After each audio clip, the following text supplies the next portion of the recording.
announce the Zoom protocol and take roll, Crystal? Great. So I'll have Vicki do the Zoom announcements. I'll take roll call afterward. Great. Welcome committee members, liaisons, and members of the public to the Legal Services Trust Fund Commission Partnership Grants Committee meeting. Thank you for joining us. We are using Zoom with the goal to foster a more inclusive environment and effective meeting. If you would like to comment during the meeting, please type "I have a comment" or "I have a question" in the chat, and a message will be sent to the host. Alternatively, you can also use the raise hand feature. In efforts of transparency for all those joining this public meeting, whether by phone or Zoom, we request that you refrain from having side conversations on chat about the content of the meeting. Again, the chat feature is utilized simply as a tool for you to virtually indicate that you would like to speak in order to help the chair facilitate the discussion. A reminder that all Legal Services Trust Fund Commission and committee meetings are being recorded and being posted to the State Bar website. And another friendly reminder that this is a video conference and to please be aware of your surroundings behind you. For those using Zoom on a computer, when on mute, you can hold down the space bar to temporarily unmute yourself. If you use your phone to dial into this meeting, please be sure your computer's microphone is muted to avoid audio feedback issues. And lastly, while joining audio via computer is highly recommended, if an individual loses audio, they can call in separately using the Zoom conference number. Yeah. All right, we have roll call. Great. I'll go and start with the voting members. Vanarelli. Here. Bartleson. Here. Bishali. Here. Biskin. Here. Myers. Here. Schreiber. Here. All right, going to our advisors, Judge Jaskol, Justice Murray. All right, our liaisons, Selena Copeland from LAC, Bonnie Huff. I'm here. Thank you. Christine Ganong, also not here, and then State Bar staff, Judy McGonigal. Wait, Judy, oh, sorry, Judy's here. Oh, Elizabeth? Sorry, I was muted because I'm typing the notes up from the meeting. No problem. Elizabeth Hom? Present. Brady Dewar? Good morning. Hi. Great. Thank you. We have quorum. We have got all the voting members. That's great. Are there any members of the public on the call who wish to identify themselves? I'm looking at the attendee list and there's no members of the public present. Okay. And I guess we can go past the call for public comment since there are no members of the public present. The next item is to approve the meeting summary and action items from our last meeting of December 1st. So moved. Who was that? Chris, Eric? Mm-hmm. Okay. Yes. Any other discussion on this document? Okay, hearing none, can we have a roll call vote, please? Vanarelli? Yes. Bartleson? Abstain. I wasn't able to attend. Okay. Bishali? Yes. Biskin? Yes. Myers? Yes. Schreiber? Yes. Okay. Yes. I guess Sorry. thumbs up. All right. The motion passes with majority. Okay, great. The next item is to review and approve the rubric for the 2022 partnership grants allocation. This is the whole purpose of our meeting today. I'm going to have Crystal present on that, but before she begins, I just want to put my comments in context. I did have a discussion with staff yesterday and reviewed the results that are going to be presented to you today. I do have a concern that the results do not seem to correlate back to our actual funding decisions. And that was, I thought, the whole purpose of the test drive. I also have a concern that the scores seem smushed together. There's not really any separation. And so it makes me wonder if we're doing a lot of work and what are we getting out of it? So I'd also be interested in hearing in the committee members who did the test drive, how onerous was this process on you? Because I just don't see ourselves putting a ton of hours of work into an exercise if we're not going to get benefit from it. So those are my concerns. I just wanted to put those out there at the beginning, and I will now turn it over to Crystal to do the presentation. Great. I'm going to share my screen.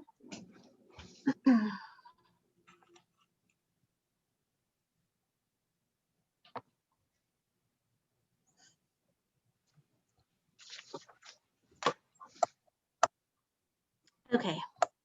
Great. So just wanted to provide a reference again from our previous meetings of an overview of the proposed rubric that was discussed in December, both at the committee level and also discussed at the commission meeting in December. This is just a reminder of kind of the structure of what was proposed. These were the definitions that were provided along with the rubric. And then just to kind of give some background of the test drive and I guess what the purpose that we had for the test drive, which was to apply the proposed rubric to previously funded proposals to better define and streamline the section descriptions and the weighting. The test drive participants, we had 6 test drivers. I was on the committee side, it was Will, Eric, and Deborah.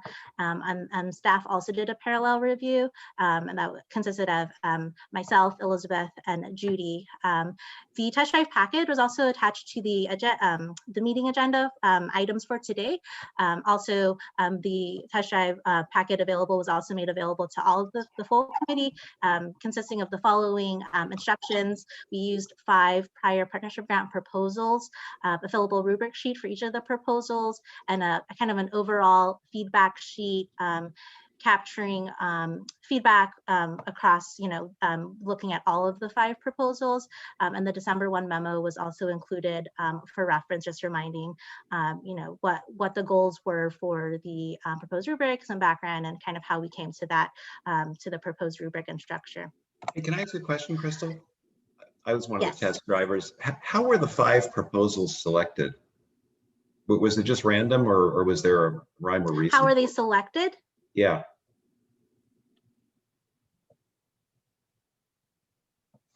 Okay. I'm not sure if I'm having the connectivity issues, but please let me know if I'm breaking up. And I'm also having a hard time hearing on my end. But in Okay. terms of how they were selected, we looked at so I looked at the 2020 proposals, and so the strategy was to get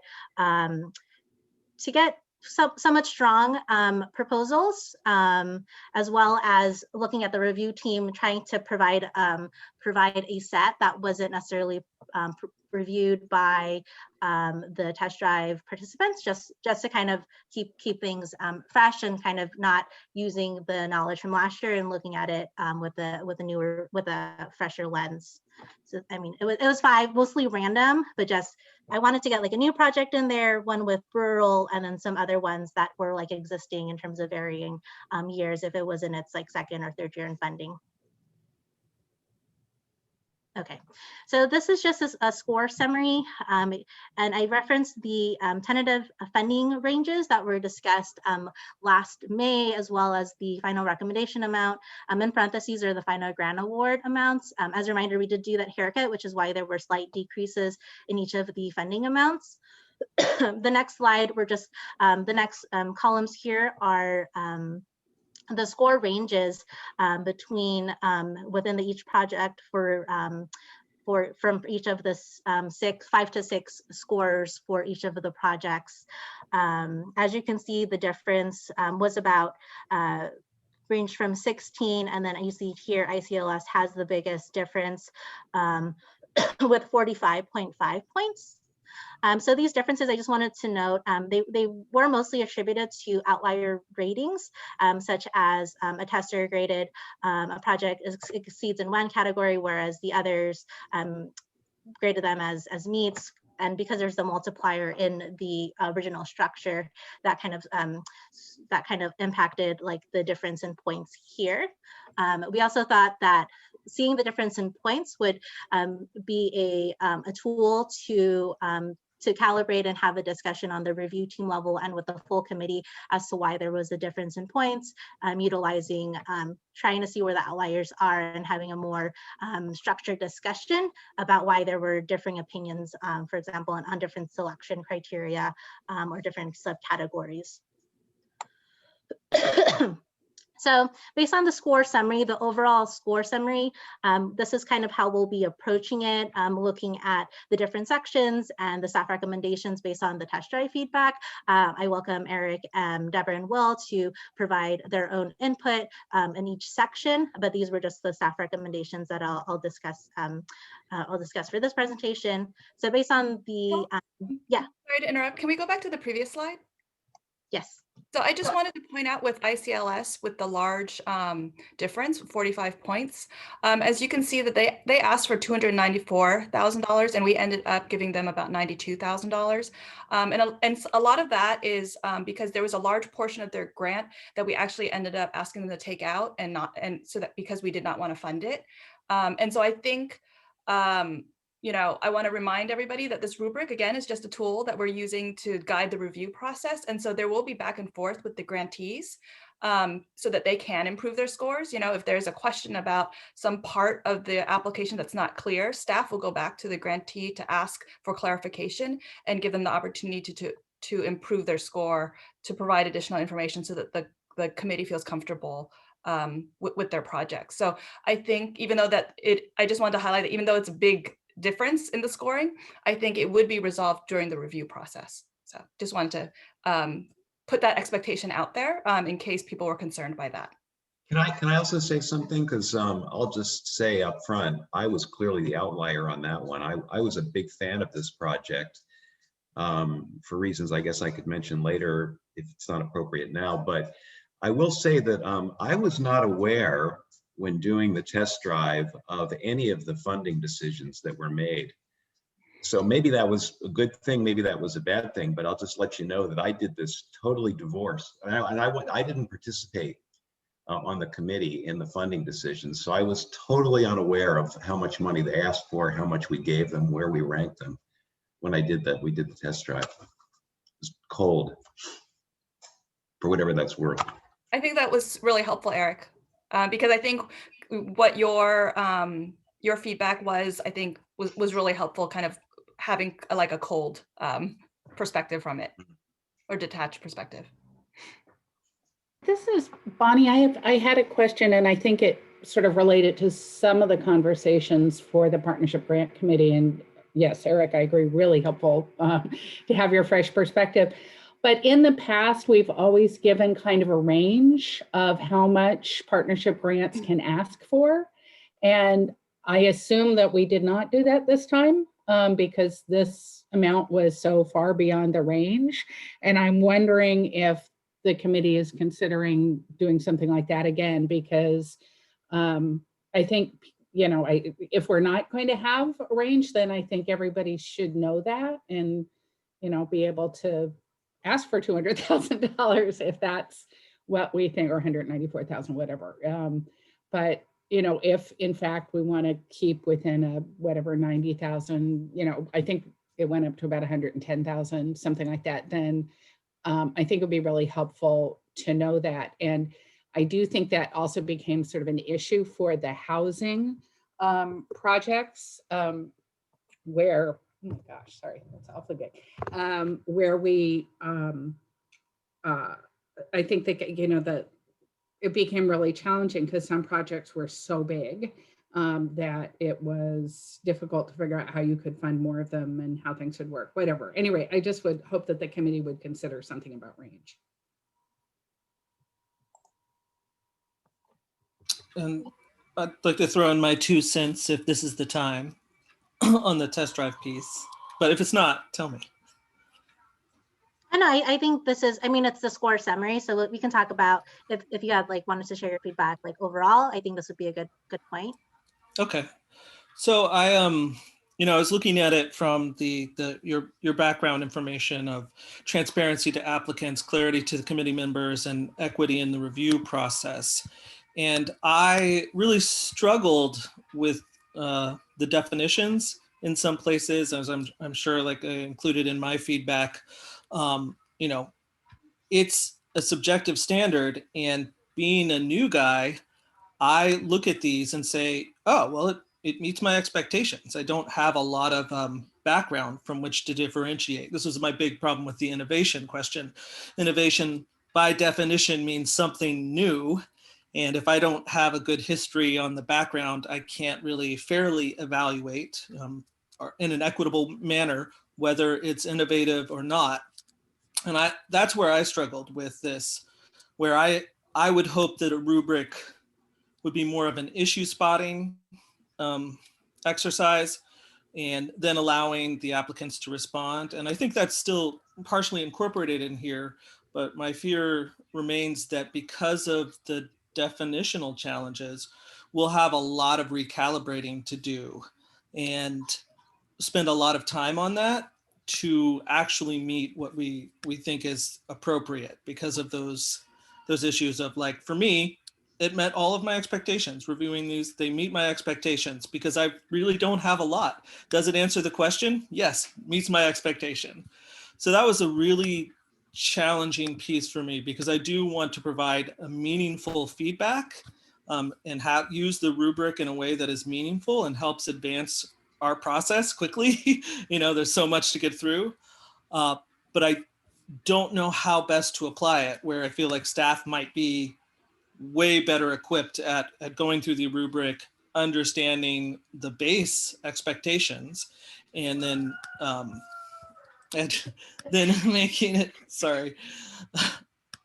feedback from the chicken gallery there, base expectations, and then sharing those with everyone. So I don't know how to correct it, but it was challenging because I don't want to be in a place where I grade a program middle of the road and then really they're a great program and they deserve that funding.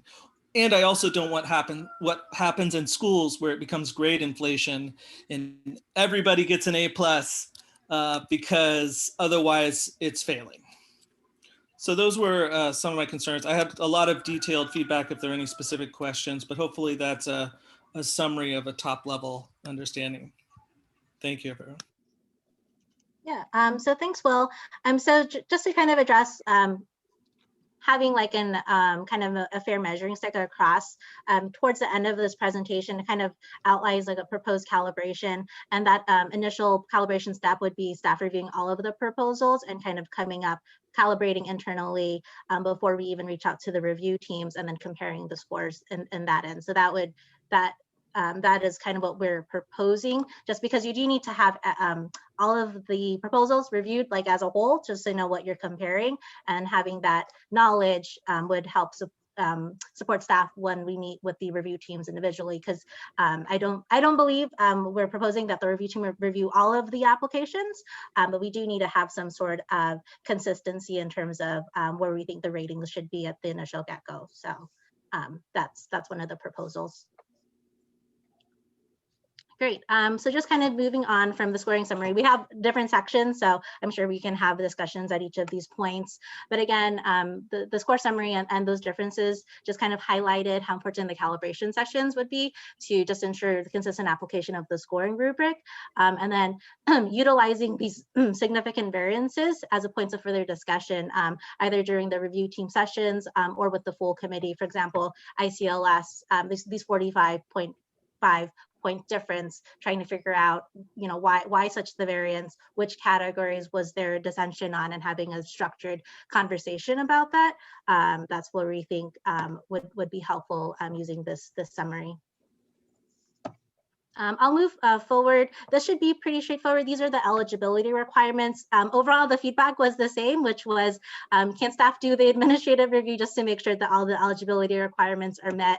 And yes, I think these are really straightforward. And so our recommendations are: include the checklist in the RFP. Staff will do the initial review even before it gets to the committee to make sure that all eligibility requirements are met. So that would lessen, the committee members trying to figure out, is this a QLSP, which all of them should be at that point, as well as, these other sub requirements. So that staff is happy to take the administrative lead on and just making sure they pass that initial threshold. Selection criteria definitions, that is the exceeds, meets, and below expectations. Generally, like, these are just high level. If there was an opposing feedback, if there didn't seem to be much recommended changes to the definitions. We're thinking to help supplement that would be in the review guide and provide some of those examples or characteristics of how the testers figured out, determine what was excellent, meets, and below expectations, and we'll utilize the feedback from the test drive in there. There was also a concern, and this I guess would be a better point of discussion during the review team or with the committee, as to differentiating between the quality of a project and the quality of the writing, the grant writing. Again, it would be a calibrating level just once we all talked as a group together. Pausing now to see if there's any feedback or questions about the definitions that anyone wanted to chime in on. It would be helpful for me to understand the value of excellent versus meets, making that distinction, because it seemed like an area where we could simplify, and I could not differentiate when I was reviewing my grant. So if you could speak a little bit about that, I would appreciate it. Yeah, I mean, I share Will's concern. And I was the one I maybe was one of the people, maybe more than one, who suggested providing examples. We did that on our attorney performance reviews at Edison. We had a similar excellent meets and below expectations kind of rubric. And we provided, we attempted to provide examples, like, for example, an attorney who is excellent in this area might do X, whereas an attorney who only is meets might do Y, something like that. And I know that's not an easy thing to do, but just one example, like in the area of evaluation, for me, a project that exceeded expectations was a project that had some detail about how they were going to evaluate the results of the project. Were they going to actually look at sample pleadings? Were they going to actually do some kind of sample testing of results? Some sort of detail. Whereas a project that was meets would say, yeah, we'll have an annual meeting with the court and have a discussion. Anyway, that was something that was at least meaningful to me. Yeah, and so to follow up on both Will and Eric's comments, I found myself, in terms of excellence meets and below expectations, at times it was difficult to differentiate. I agree with Will on that. And so I found myself, thinking kind of, well, okay, what's my most objective opinion as to what this means? And so I think that if that sort of discretion is acceptable among the reviewers, I think that's fine. And I'm certainly comfortable exercising that. But if we're looking for a more uniform or objective measure, I think there does need to be some further development of that. And I agree with Eric that I think examples are a good idea. I've seen the same sort of thing done as he has in work evaluations. And I think it's instructive to the reviewer, and I think it's helpful to the employer, in this case, the applicant, in terms of meeting any deficiencies that we've spotted in their applications. Thanks, Deborah.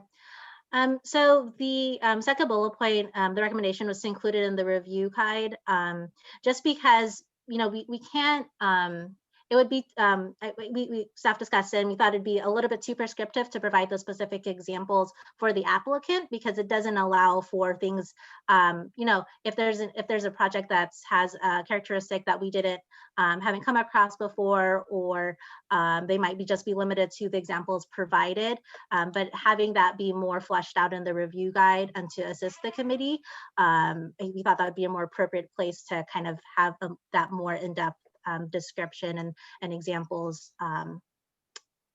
there.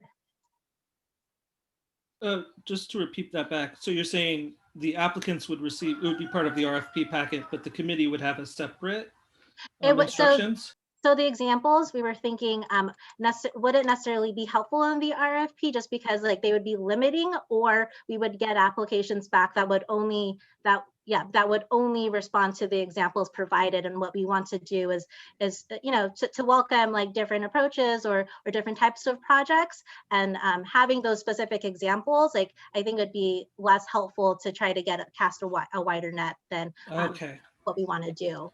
Yeah, that's an excellent point. I would say that the level of detail, as Eric was talking about, he was differentiating between level of detail. I think that those sorts of examples would be helpful, especially in meeting the transparency metric.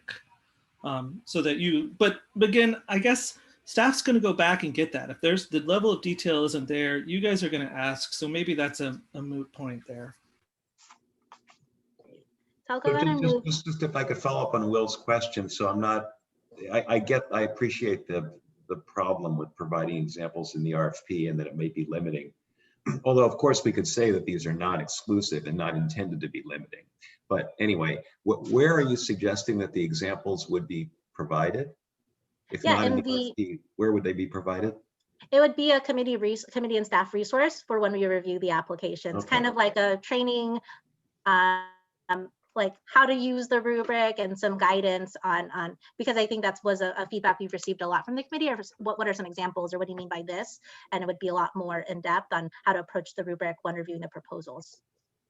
And just for an example, when we reviewed the HP RFP applications, we inserted some examples into kind of the staff, the review worksheet that committee members and staff use to score. Right. But that resource would still be available to applicants if they wanted it, so that we fulfill that transparency part, right? Or am I misunderstanding?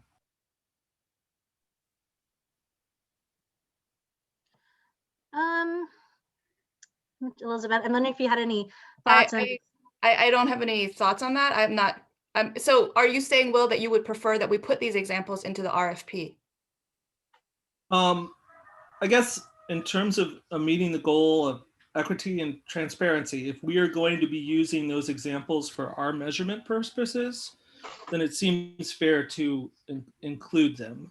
I'm not sure about the wisdom of that, because I agree with your concerns. You don't want to be limiting, but I tend to err on the side of more information than less. So I yield to the far more experience in the room on this one. Yeah. I mean, if the committee feels strongly, we can do that, but the staff's recommendation is to not, because of our concerns. I think that's fine, as long as in the future, I imagine we'll be evaluating how this process goes. Right, Yeah. you're absolutely right, Will. This is, as we've mentioned before, just for 2022. And we will be reviewing all of our RFP rubrics during the codification process later this year. And I think the experience that you all will have utilizing a rubric for this review process will greatly inform our codification process. So I think it's all a learning process. We're not going to be perfect, but we're going to try to improve. And hopefully this will get us one step towards that. Could there be like maybe a compromise where maybe we don't provide specific examples, but we say, I'm just kind of saying this off the top of my head, so obviously it's not anywhere near what the final language would be, but the projects that exceed expectations might provide things like more detail, numbers, just something, just to give them something to work with. It's like, the example that I gave, the difference between maybe the exceeds expectations, the evaluation, and the meets expectations. I had some concern that could well have been just bad grant writing. That maybe the project that I said just met expectations, maybe did exactly the same thing as the one that exceeded expectations, but they just didn't write it into their grant. So I did have that concern. I think I have a quick follow-up on what Eric said. Is it fair to characterize anything that we rank as below expectations? Staff's going to follow up with the applicant? Yeah. Okay. I think that helps a lot, because I think if the information's not there and we rank it below, and then there's going to be follow-up, I think that will act to catch many of the issues that might come up. And I think that's what's really important to me is that the equity is ensured throughout this process. So that's great. Well, Thank it's you. going to be the same process as it was this past cycle, in that after there's an initial review, there will be a working group meeting. If there are concerns, the working group members can let staff know, and staff will follow up with the applicant. We're not changing any of that. We're just trying to implement a rubric for some guidance. Okay, so I'll move forward just for the actual selection criteria sections. So this chart is directly from the proposed rubric, like the fuller rubric, as opposed to that overview that was shown earlier.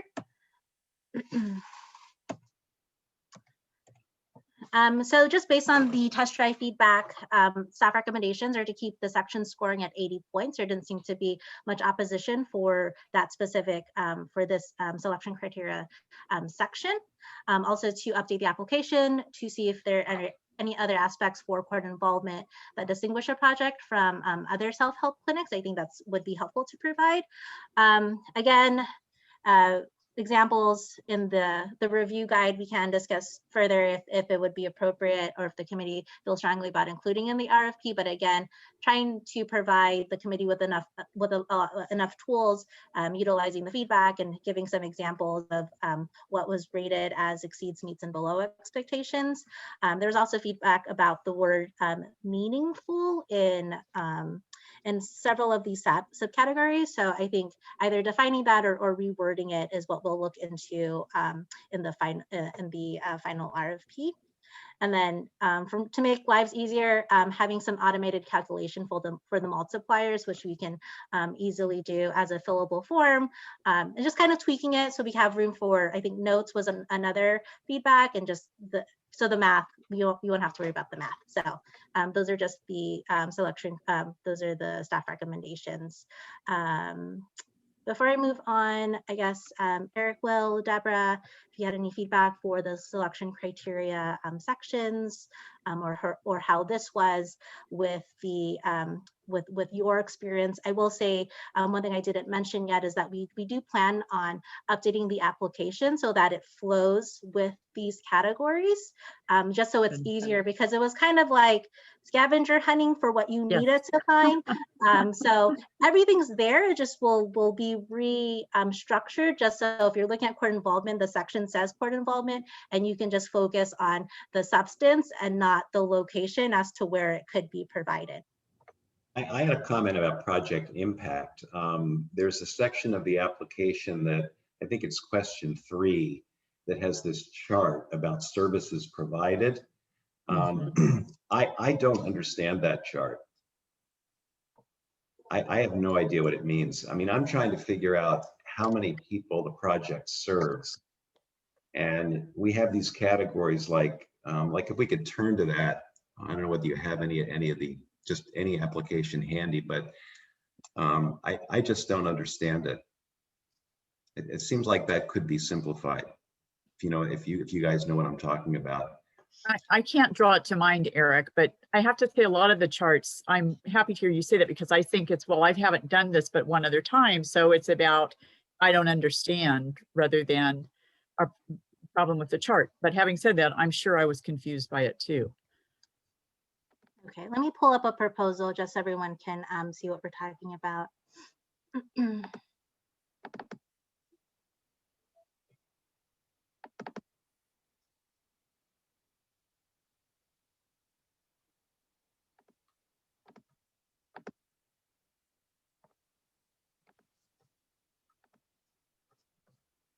I'll make this bigger. Yeah, if you go down to, I think it's question 3 in section B or something.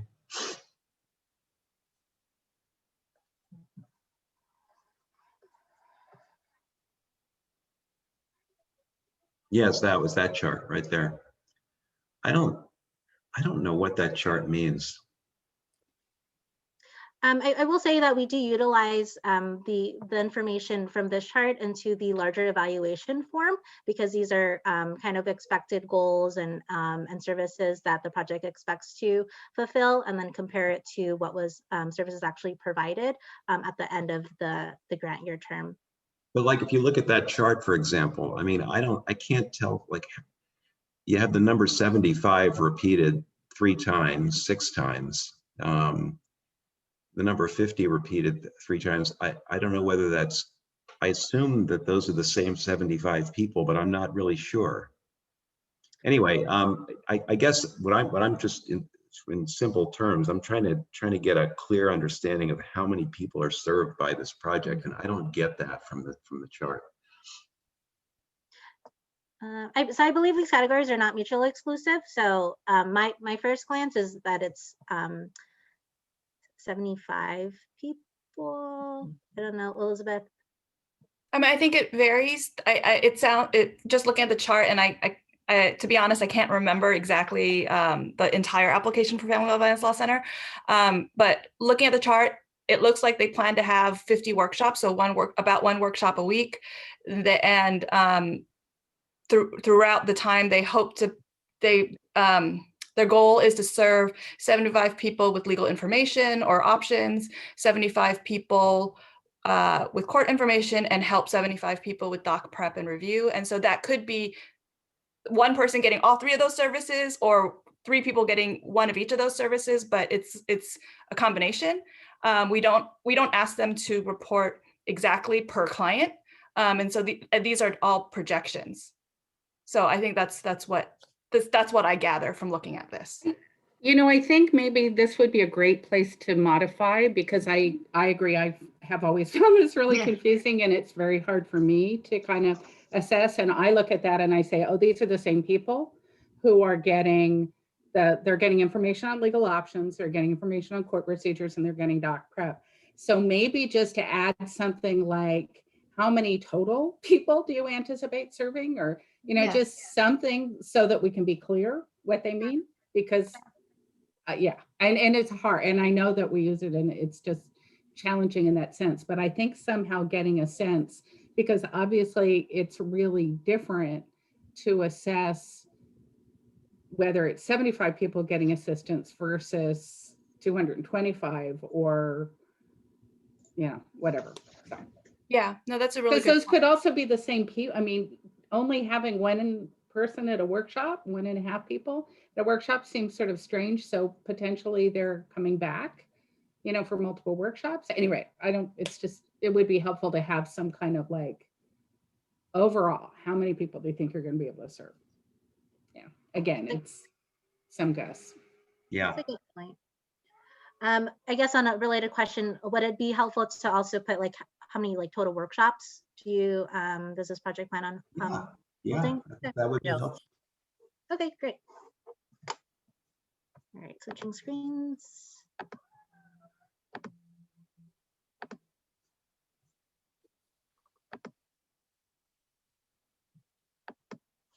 Okay. Okay, so just wanted to pause again if there was any other feedback based on the selection criteria in these categories. Yeah,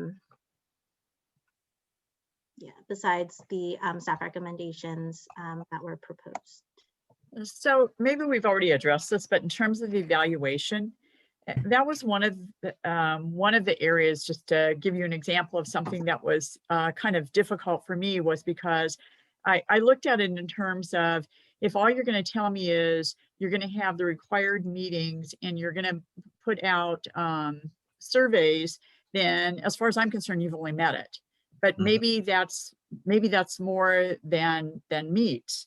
But I was looking for something that was more specific to the project or to the clientele.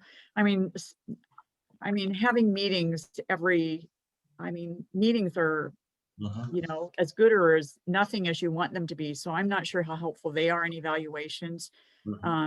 And the surveys, I mean, it depends on what's your follow-up. What are the questions you're asking? So I don't know. I'm just saying, I'm not really complaining. I'm just saying that's an example for me of where meaningful wasn't particularly helpful. And I also was really unsure and used my own judgment very much in determining whether someone was a meets or exceeds. And in fact, I might have given someone a below. I don't know. I tend to score a little more harsh than some others, I think. But I would say a huge amen to that comment. Completely agree with it. I thought the evaluation part was, yeah, I completely agree with the comment about meetings. And that was the comment I made earlier, that projects that could show something a little more specific than that, you know, digging into the details and evaluating results, or just doing something more than just meeting every quarter.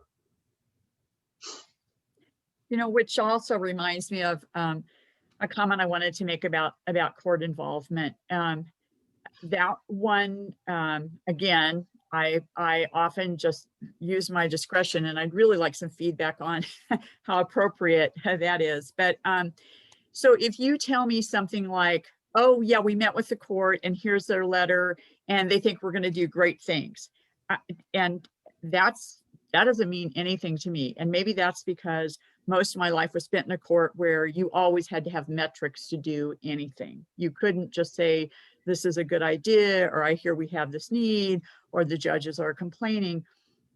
So for me personally, it would be helpful to have some direction as to, or again, a great place for an example for the reviewers, or at least for me, as to what's the expected level of court involvement. I don't know if, you know, my experience is unique, and maybe I kind of get the impression it is, and that metrics in terms of including them in an application haven't had a lot of emphasis in the past, but maybe I've misunderstood that too. But I'm a little confused as to what's meets expectations and what exceeds expectations in this category. And again, I will tell you, as a result, I think there were some applications where I said it was below expectations, because I just thought, well, you know, if you go, judges are, you know, for the most part, very overworked. And if you go to any judge, if you go to any person who's in management in a court and say, hey, would you like some help? They're going to go, yeah, bring it on. You know, they're not going to say like, well, how do you know we need this? Or especially if the money's not coming out of their pocket. So anyway, off my soapbox now. Mm-hmm.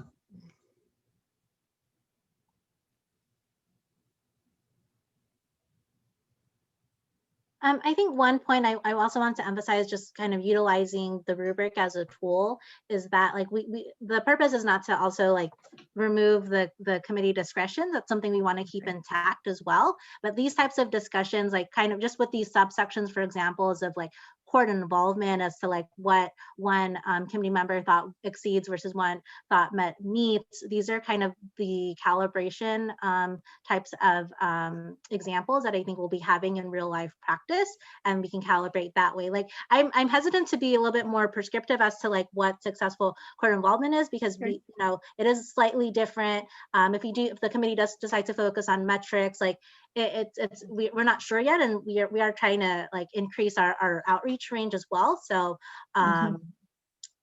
yeah, I mean, these are I think what we're thinking would be really focused on like the types of calibration and the structured discussions we would have. So like, I mean, this is great, like in action of what we think would, you know, how to utilize this rubric and kind of discuss more in detail about the court involvement, for example. So no, I don't have a, yeah. No, I wasn't looking for, I was, you know, just kind of, I always kind of wonder if I'm like in the mainstream when I look at these things, or I'm way far off on, you know, a real outlier. So that's a lot of the reason for some of my questions and comments today. Great. All right. I think Will has his hand up. Yeah, now there's a big raise hand button. It's so nice. I hearing Deborah speak reminded me of a stupid question that came up as I was reviewing this. And maybe I can just get this added as a clarifying piece of our notes, which was, I kept asking myself, right, I'm evaluating the substance of this answer, not the clarity and caliber of the writing, not how well they composed everything. It's always the substance, right? And I think that sometimes it felt like there was no substance there, and then I was just evaluating the clarity of the answer. But we are all on the same page about that. I guess I just want to make sure it's always the substance of what they're saying, and we're trying to evaluate that and not giving them scores on the how well they write, because some of them were weak last year. Mhm, mhm. You know, my response to that is, I don't know if you can draw such a fine line between a kind of form over substance, because I think some, like the example I gave earlier about evaluation, we seem to keep coming back to that one. As I said before, it may be that the program that I only rated as meets, and maybe Deborah would have rated as below. Maybe they actually did some of the things that that the project that I rated as exceeded did, but their grant writer just didn't think to write it, you know, in that way. Mhm. Eric, I think that's a really Excellent. good point, because I was stunned to learn, frankly, that courts have grant writers. So when I think about some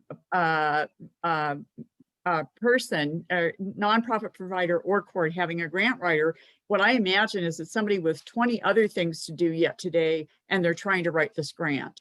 And that at some point they get to, I've already covered this. Well, you want me to talk about this again? Or yeah, I'll do that. And it's not that they're not dedicated and they don't understand the rules and, you know, all of the things we want them to do. It's just really about time and resources. I think that's a really valuable point you're making. Yeah, Eric, I appreciate that. Thank you. And just kind of along with the staff recommendation to keep things in line, I think one thing that I had noticed on the staff end as we were test driving is that there was redundant information like in several categories. So we're hoping that these subcategories here are specific enough where it could be focused, and the grant writer or the organization, for example, can just be more focused and have a more thorough response, as opposed to just copying and pasting and multiple errors where they think it's applicable. So I think there would be some benefit to kind of making these categories clearer in the actual application. Okay, great.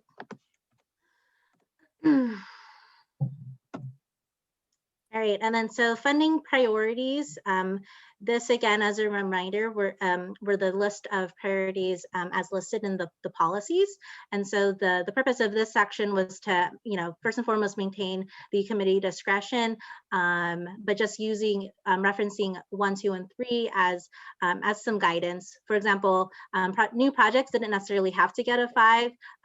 It would be up to the committee members to utilize section A, for example, you know, the selection criteria section, if that would impact, you know, what they believe their funding priority would be, just given in line, knowing like what policies were approved beforehand. So I know there was some feedback on this, but I think it'd be better coming straight from the testers if anyone wanted to share this point. Well, I'm pleased to hear you say that it's in discretion, because I think that was a specific comment I made, that I gave some partnership grant applications that were well beyond their 5th year. I think I rated one of them as a 5 for other reasons. So I completely agree, and thank you for confirming that.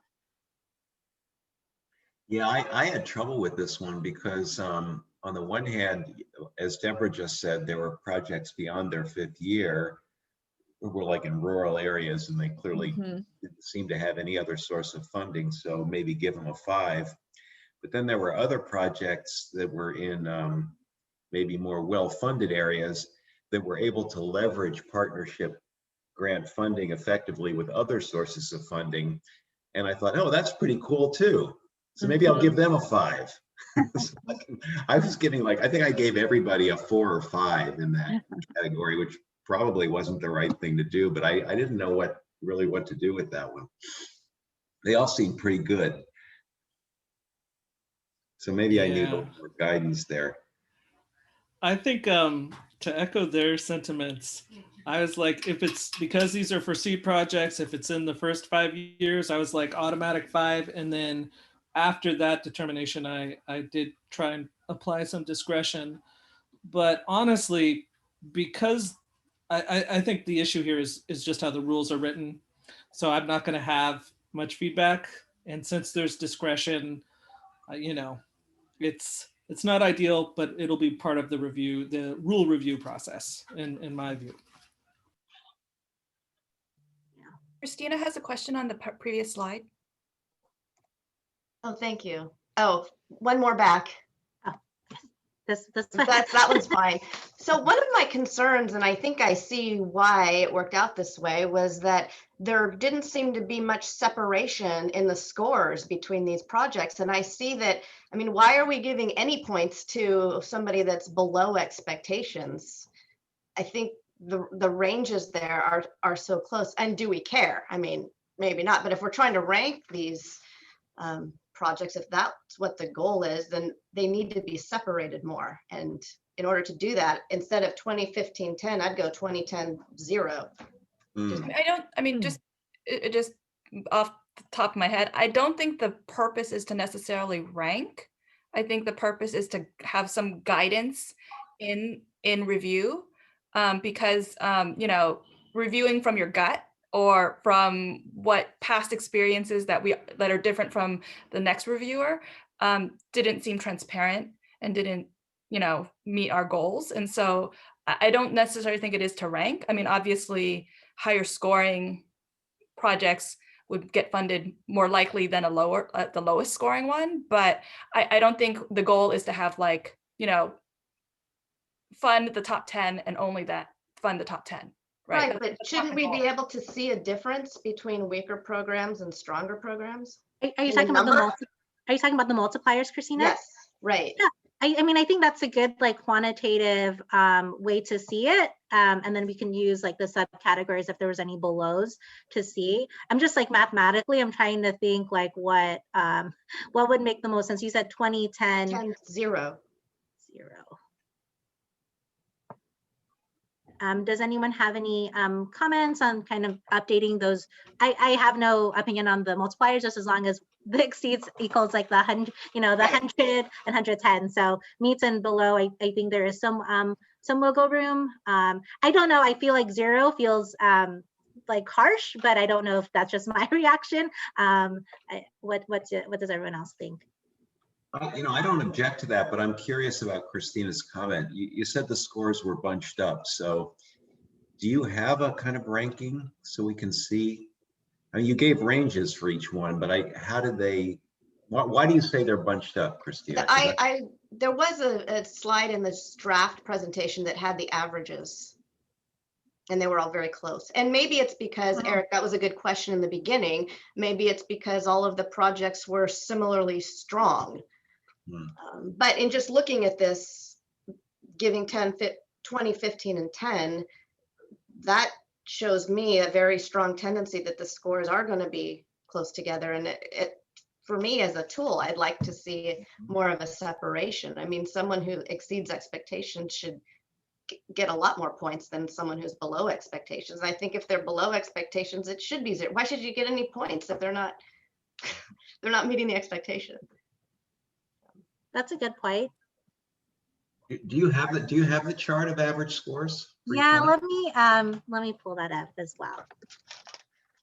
While she pulls that up, I don't have any particular objection, but I think, as staff noted, they're going to follow up with any below expectations. So I don't know how much impact it will have on our final ranking, although maybe it's not a ranking. This is a point for comparison, and the ranking is going to come when we decide funding levels, which we aren't tied to the results of the rubric. We have discretion, is my understanding.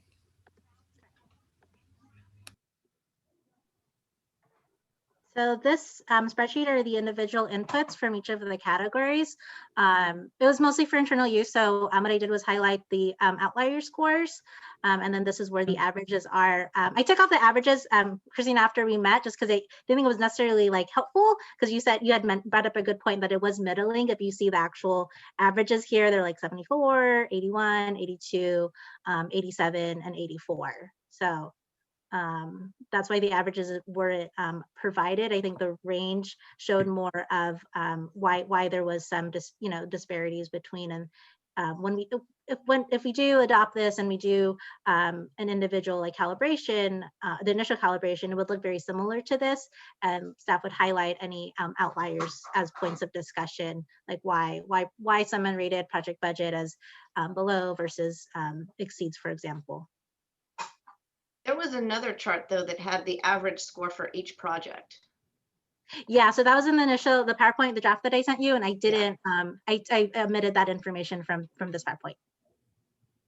So these were just the score, the averages from that initial draft.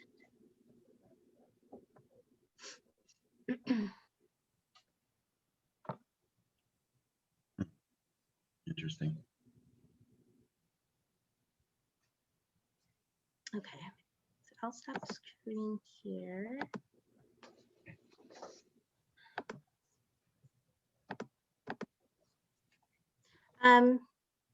Yeah, I mean, I in terms of like the actual multipliers for what we'll use, I defer to the committee if it's going to be easier to kind of see those clear differences, both quantitatively and then looking at the subcategories. We can adopt a multiplier of 0 for below expectations. So if anyone has any strong opinions about this, but again, you know, if it is a 0, we will be following up with these projects to get supplemental information to hopefully get them to the at least meets threshold or exceeds. But if it's something they really can't address or they haven't thought of for the project, I think that would be cause for their discussion. Did we have a lot of below expectations ratings? There were a couple, but I'm thinking it might be like a function of like the old application and how it was structured or the different focuses. But because we haven't gone through the calibration process, I don't necessarily want to like highlight those. The reason you don't have to highlight them, but the reason, if there were not many, I'm thinking back to my experience at my company where, as Will said, we ended up having grade inflation and like almost nobody got a needs improvement, even though of course everybody needs improvement in some area, but nobody got needs improvement. So all the ratings ended up kind of being in the some flavor of meets expectations. So the reason I'm making this point is that if we're going to focus our feedback, I think where the rubber really meets the road here, I suspect, is going to be the difference between a bunch of meets expectations projects, really. And so if the only people we're going to get back to are those that are below expectations, I'm not sure if that's really going to address. We're not just getting back to the people that meet that are below expectations. If there's any question on anything, whether it's below, meets, exceeds, or just wasn't clear in your reading, if committee members want some clarity, staff will go back to the applicants and get that information. So we're not just, you know, only doing, you know, this. There is a lot of flexibility here, and the committee does have discretion. So I don't think we want to box ourselves in and say that only below expectations will receive follow-up. Like that's not. No, I'm glad to hear that actually. You know, but this gets, you know, to beat a dead horse a little bit. This gets back to kind of Will's point a little bit about how much transparency do we want to provide in terms of either examples or at least some guidance as to. Well, I think when we follow up with the applicants, that we can, staff provides a lot of technical assistance to applicants for all of our grant applications, IELTS, EAF, HP, bank grant, partnership. So we do provide that information when we follow up to let them know, like, hey, this is a question that the committee has. These are the things that you should probably include. Please, you know, update, revise your application so that we can. So let's take Deborah's example of the project that describes its evaluation as quarterly meetings with the court. Mm-hmm. So we may not have any questions about that as we're reviewing it. We may say, okay, fine, that's what you do, that's what you do, meets expectations. So we're just going to rate them that way. But if they in fact do more than that, they're going to suffer. So I guess you know, this just gets back to, I guess, what I was saying a moment ago. And again, I appreciate the problems we're facing here. I don't want to make things too complicated, but the more guidance we can give them, even if we don't give them specific examples about, you know, what it might take to kind of get yourself to and exceeds expectations, I think the better. I mean, I don't think it's a requirement that grantees or applicants exceeds expectations to be funded. But I mean, your point is well taken. I mean, we do, I mean, and I think this isn't new. I think staff does provide a lot of technical assistance and information to applicants to help them present their best proposal to the committee and to the commission. And that's not changing. Yeah, I think that's really helpful information, to know that they get that technical assistance. So I really appreciate that follow-up, and All that's gonna be good. all the applications are public, right? Yes. So it seems to me, in terms of transparency, if you're on the outside looking in, you've got dozens of successful applications to look at. That feels pretty transparent to me. Where are they published though? They're not didn't realize they published, were but public. if anybody requests any applications, they are public records. Oh, so they're not easily accessible. They have to be specifically requested. I mean, but it is quite easy to request.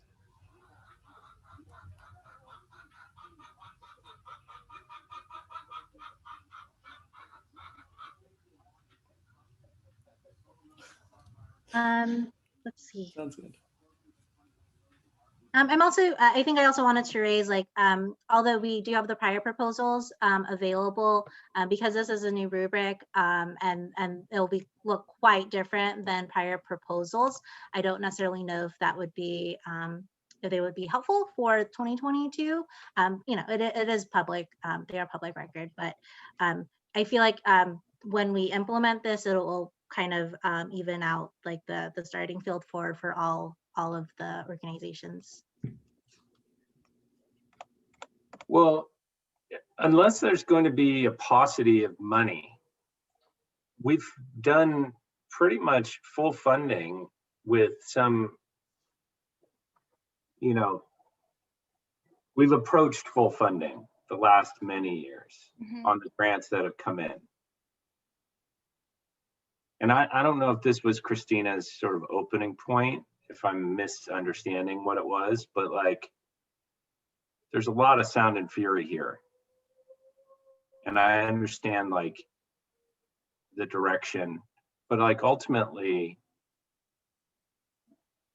our decisions have not really left many people out in the cold.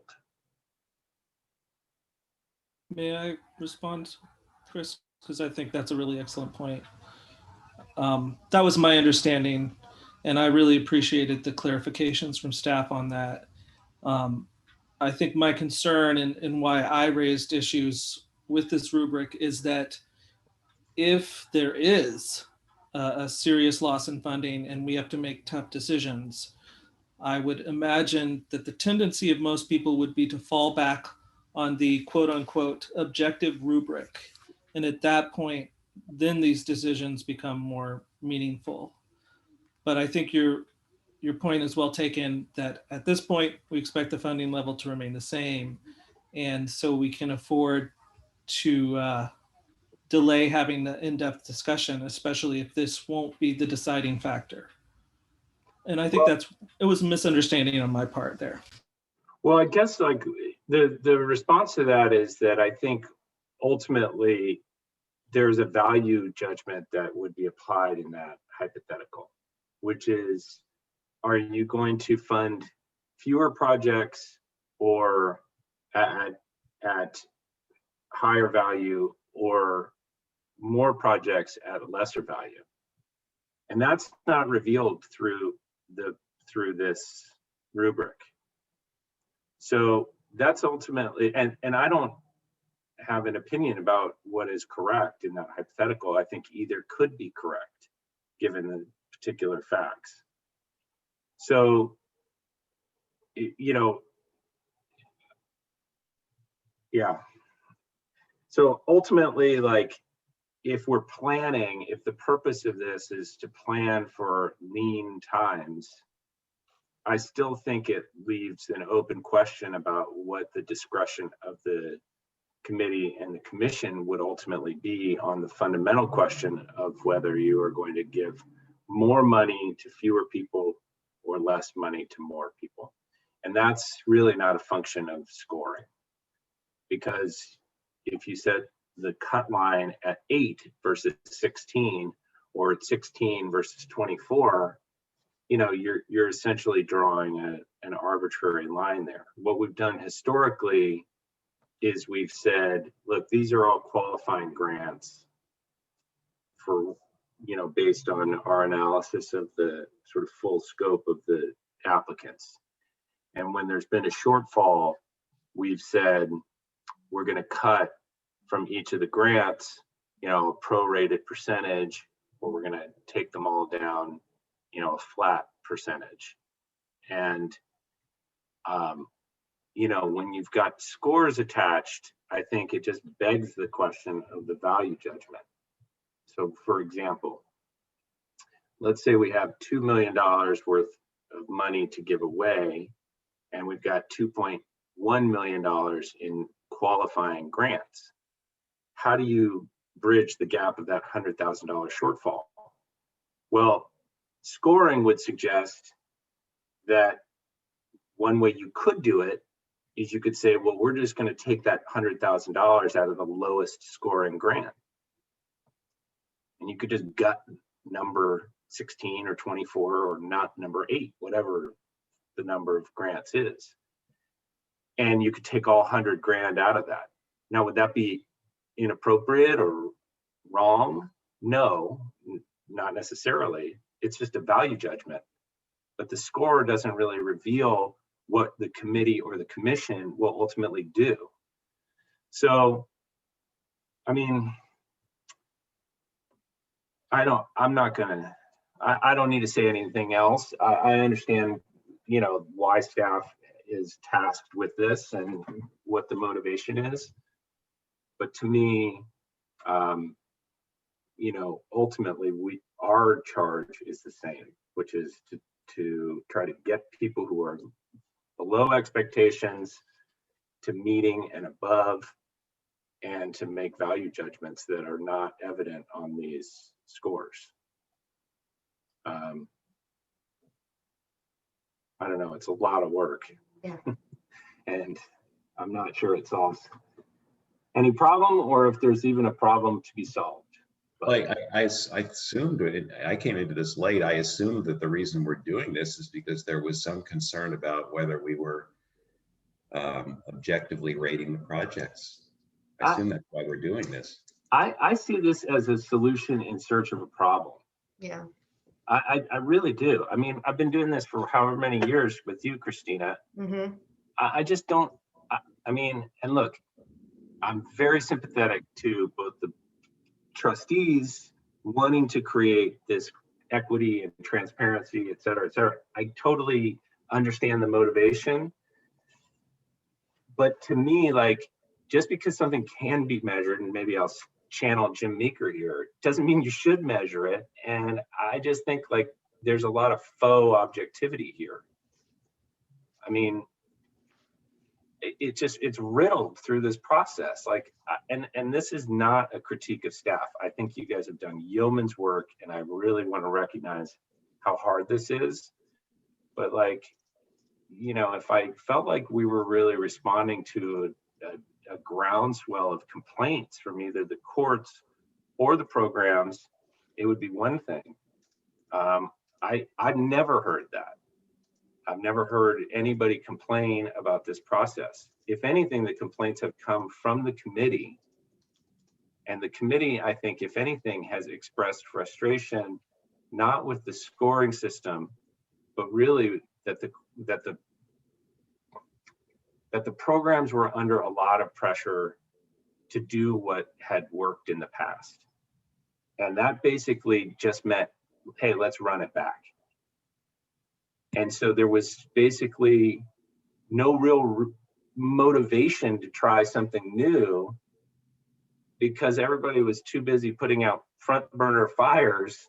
And so we didn't see, you know, like super creative new programs coming through with new ideas. And of course, the courts are crushed. So they weren't identifying scores and scores of new programs. That was just not what had happened. So that was sort of problem one. Problem two is that some of the rules that were in place, and this is, I think, part of the codification process, might not have been as flexible as we wanted them to be in terms of at or near the courthouse. And so there were some policy questions that have sort of emerged over the many years.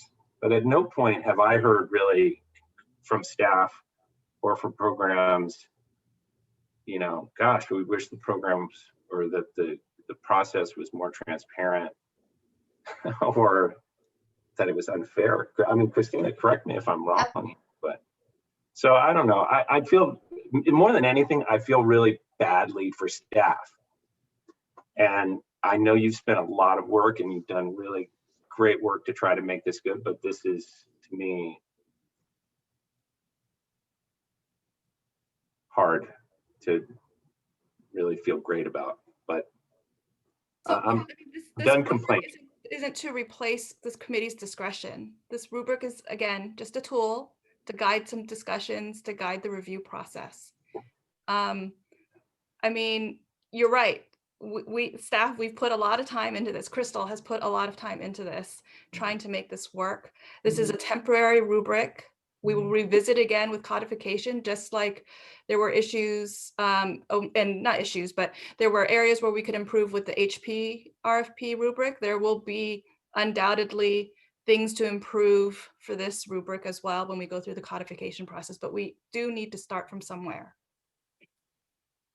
And even though there maybe you haven't heard complaints, but I, as a former grantee, full disclosure, I received, my organizations have received, I was a part of organizations that received partnership grants for over 13 years.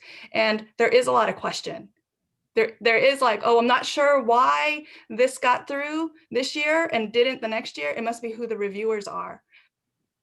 I don't know how to solve that, right? But if we can at least have something that there are some parameters to put out there. But Elizabeth, I guess like, so I'm very sympathetic to that. Although to me, if anything, the test drive demonstrates the very fact of like, it didn't eliminate the fact that the reviewers are exercising discretion. I mean, the range is really broad across all those scores, from even within staff. So to me, like, that suggests the answer to your question when you were a grantee receiving these funds is maybe it was the reviewers. It was. Yeah, no, and it absolutely is the reviewers. And I think one thing that we didn't do with the test drive that we will do and that we did with HP is calibrate. We do need to calibrate and make sure we're all on the same page in terms of how we're looking at what meaningful means, what court involvement means. And I think that step will be really helpful. And I know it feels like a lot of extra work, but I feel like it's the same amount of work that we've gone through in the past, but now it's just more structured. Well, I guess again, I'm gonna mute my peanut gallery comments here. So this will be the last thing that I say, but I will just tell you that the calibration process is something that we did and do as part of what we were doing. The change that this reflects is that the calibration process is now going to have a number. And I guess like the general concern that I'm trying to express here is that a number suggests some objectivity when really it's not. It's the same. Like when we met as a group to talk about whether there was something meaningful or non-meaningful or great or not great, that was the calibration process. Now we're just sort of attaching a number to it. And I think the false hope that that provides is that when you then send off those numbers into the ether and some program comes back and says, oh, I got a 6, you know, next year, if we do this, we'll get an 8 or an 11, whatever the number is. And in fact, what's going to happen is we're going to have a holistic review as a committee, and we're going to set everybody down, you know, and talk and hash through the various grant proposals. And somebody could end up the next year with a better application and a lower score as a function of what happened holistically among all of the applicants. And so I think, you know, the number is meaningless potentially year to year. And that's like, when you're talking about transparency or equity, I think that leaves the false impression with grantees that the numbers have some year over year meaning. And I just don't think that it's really possible to do that. Anyway. Well, I mean, we're moving in this direction. I hear your comments, Chris. There's no magic in the number. We have not eliminated subjectivity by any means. I thought it was somewhat helpful in the HP process to have a rubric. It was still not completely satisfactory, but it was helpful. I think these dimensions are helpful. I think they can stimulate some discussion. I mean, my comments, I don't want them to be misconstrued. They're not sound and fury. I think the rubric is basically fine.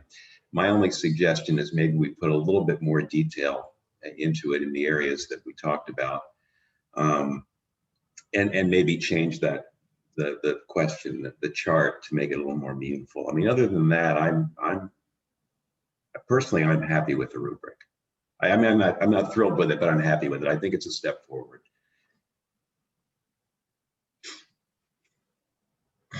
All right, go ahead, Will. Yeah.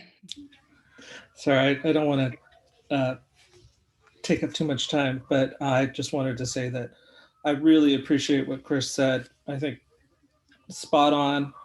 And I also really appreciate what Elizabeth said about the transparency to programs, because I struggled so hard reviewing the grants and applying the rules as I understood them in this past session. And the rubric will save me from having to come up with a template on my own, which is a great improvement, and hopefully can serve as that starting point. So I've actually been really pleased with this meeting, because a lot of the definitional issues and the idea of the calibration, that seems clearer to me now, and that those things will be addressed as we calibrate and slog through this. My overall concern is, are we at the end of this process going to have that meeting where we evaluate ourselves on whether we met the goal of transparency and equity and clarity? And I think that would be really valuable to have clarity on whether that's going to happen and be a part of this process post distribution decision. I guess it would be whether we come back and say, hey, how did we do? And for me, if we're going to have that conversation, then I'm fine motioning for approval of the rubric and continuing this process as I understand it, and would be really happy. So any takers on what if that is a part of the process and where it would fit in?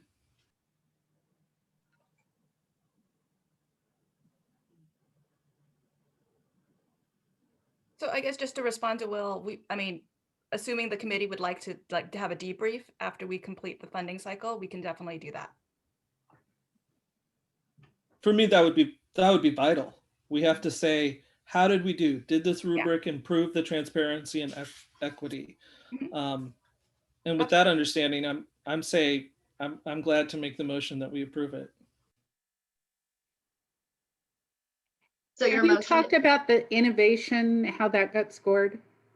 Because that's the other one where I saw a lot of differences in looking at the score, and I think it's a challenge, as we've talked about. Maybe Crystal, I know you got booted out of Zoom and you're just coming back. If Will just made a motion, but Bonnie requested that we look at the innovation question. So can you just run through those slides quickly? Hopefully. That's a really good point, Bonnie.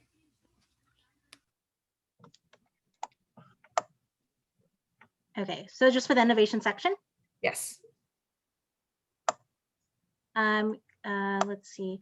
So just overall, like there were a few points awarded for innovation. I think the same project received innovation points. I don't have that at the forefront. I just overall from the feedback, the recommendation staff has is to decrease the points possible from 15 to 10 and award whole numbers just for like easier calculations. And then also to provide these examples of innovation that Bonnie, thank you for suggesting, I think are helpful to kind of help guide both applicants and the committee when reviewing the proposals. Is there a better word than innovation? Oh, sorry.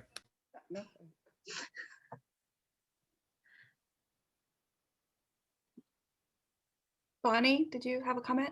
No, sorry. I mean, I think this will be helpful because I do think that for a grantee, like what is innovative is really hard. And I think this, I mean, obviously I came up with these ideas and I'm open to, would love other suggestions, but you know, I'm sort of in a situation where I've read grant proposals now for this project for 22 years.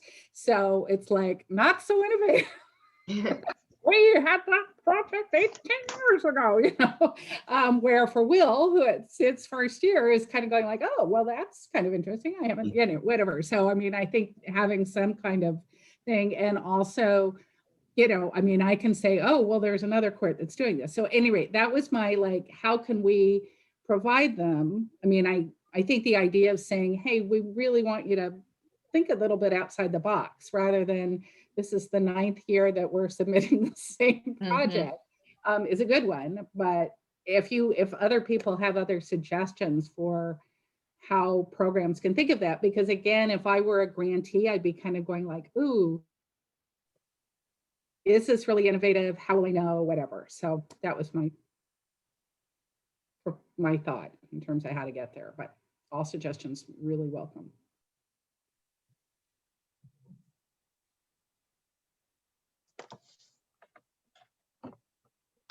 I think Will had made a motion to approve, if I heard you correctly, Will, to approve the rubric as recommended by staff, but add a debriefing at the end of the process.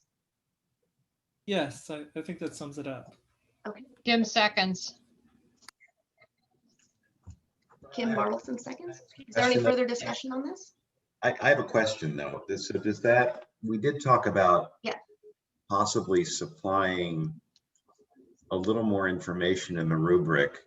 Is that part of the motion, or are we thinking, does the motion ask that we approve the rubric as it's presently framed? I think the motion was to approve it as it's presently framed. I think with the staff recommendations included. Right. What does that mean? What does that mean though? I'm sorry, I don't understand what that means.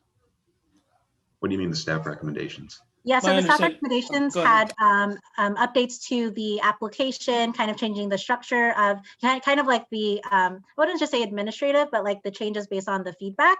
So what was presented was the original rubric. There will be some tweaks such as including definitions, I forgot what the other ones were, but specific changes to those sections that we discussed earlier. That's what the rubric will have. As far as providing the supplemental information in the review guide, if the committee feels strongly we didn't really come to consensus whether it should also be included in the RFP, the committee can make a motion on that as well. Elizabeth, you can correct me if that's incorrect, but that wasn't in the staff recommendation, but we can adjust that to include more guidance in the RFP if the committee feels that would be helpful for potential applicants.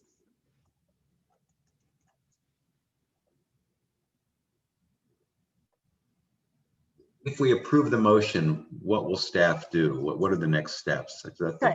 I'm understanding concrete what we're talking about. Sure. So just this is for reference. This is just the timeline. Assuming that we approve the rubric today, we actually just have a few weeks to update the 2022 RFP, changing the application before the release on the 29th.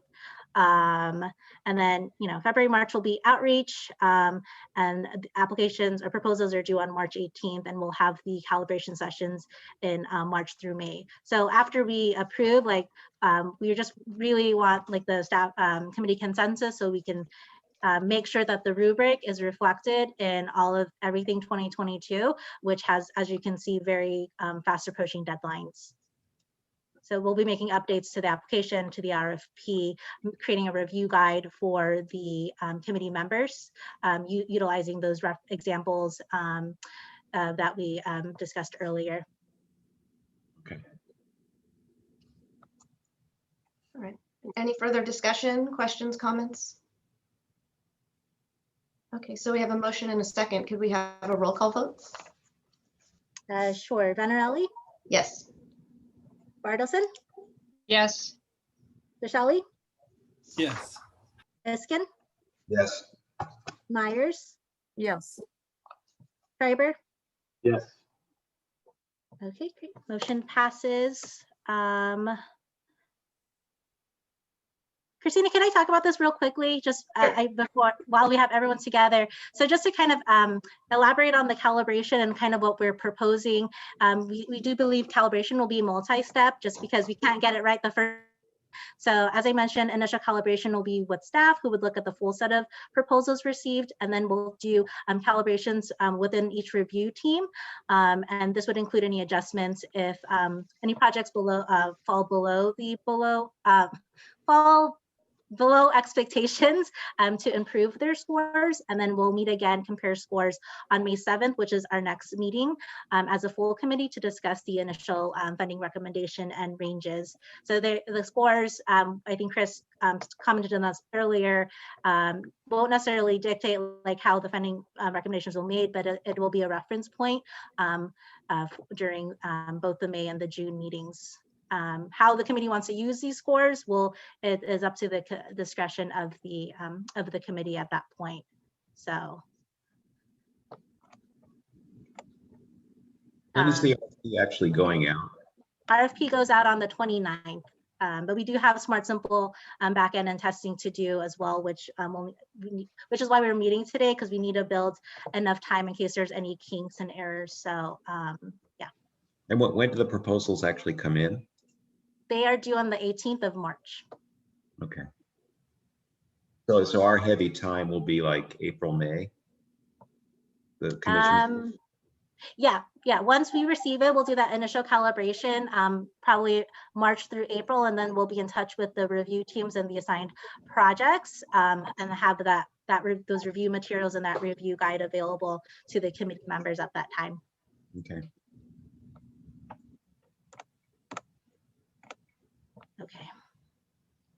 Okay, is there any further business anybody has? Thank you go ahead. Just really quickly, May 7th seems a long way off.